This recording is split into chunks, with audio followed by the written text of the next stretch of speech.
He was standing outside a closed bookstore wearing a navy suit that looked too clean for that part of town, and that was the problem, apparently. "Careful," the cop sneered from his squad car, rolling down the window just far enough to let the suspicion leak out. "Wearing a suit but not working? Just standing here? Looks like you've got something to hide." Yeah, that's how it started.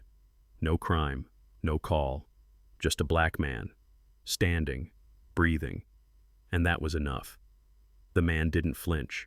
He just stood there, hands resting by his sides, the afternoon sun cutting long shadows across the concrete. His name was Reuben Cole, though that wouldn't matter to the officers. Not yet. What did matter, at least to them, was that Reuben didn't look like he belonged, didn't look nervous enough, didn't look scared. But you know what's funny? He wasn't scared.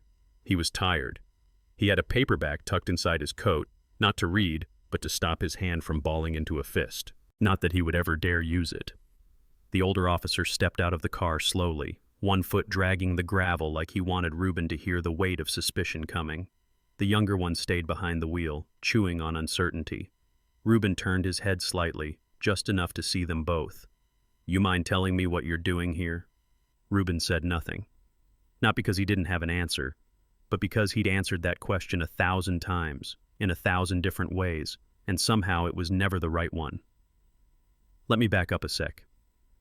Reuben Cole wasn't just any man in a suit. He was the newly elected governor of Eastlake, a former civil rights lawyer, raised in the same neighborhood now full of coffee shops and side-eyes. And today he decided to walk alone. No cameras, no press, just him and the ghosts of the streets that raised him. But these officers? They didn't recognize him, didn't even look at him properly.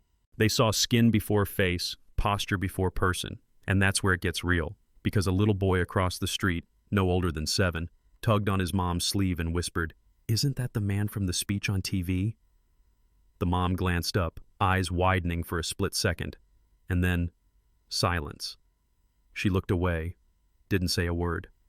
Meanwhile, Officer Grant, the older one, took another step forward. "Just doing a check, sir.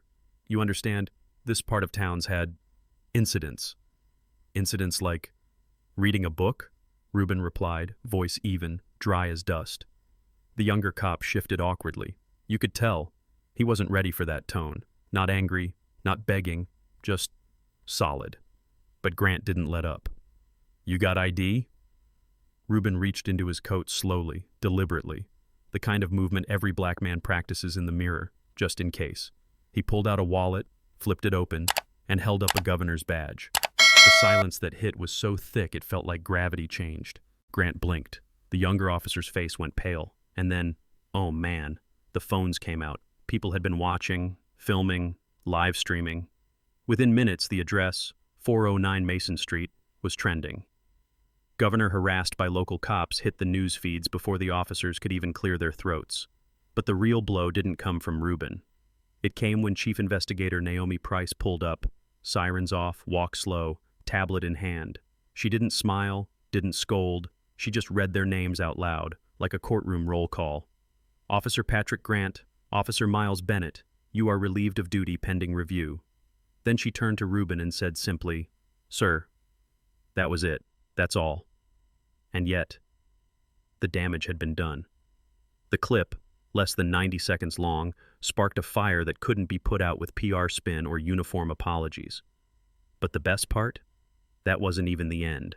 See, a few days later, in a library-turned-community space, Reuben showed up. No suit this time, just a plain shirt, rolled sleeves, eyes full of something quieter than rage but sharper than anger. He didn't give a speech. He just stood, looked at a circle of students, teachers, even a few rookie officers, and clapped. Once, then again. Steady. Not for himself, but for them.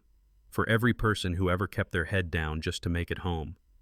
And then he asked, "If I didn't have power, would I have a broken jaw instead of this badge?" Nobody answered. But later, a clip from that moment ended up in the hands of a 12-year-old girl named Zora, who showed it during her class presentation on what fairness means.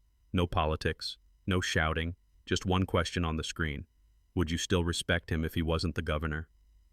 And that That hit harder than any campaign ad ever could. Weeks passed. Officer Grant was suspended indefinitely. Bennett transferred.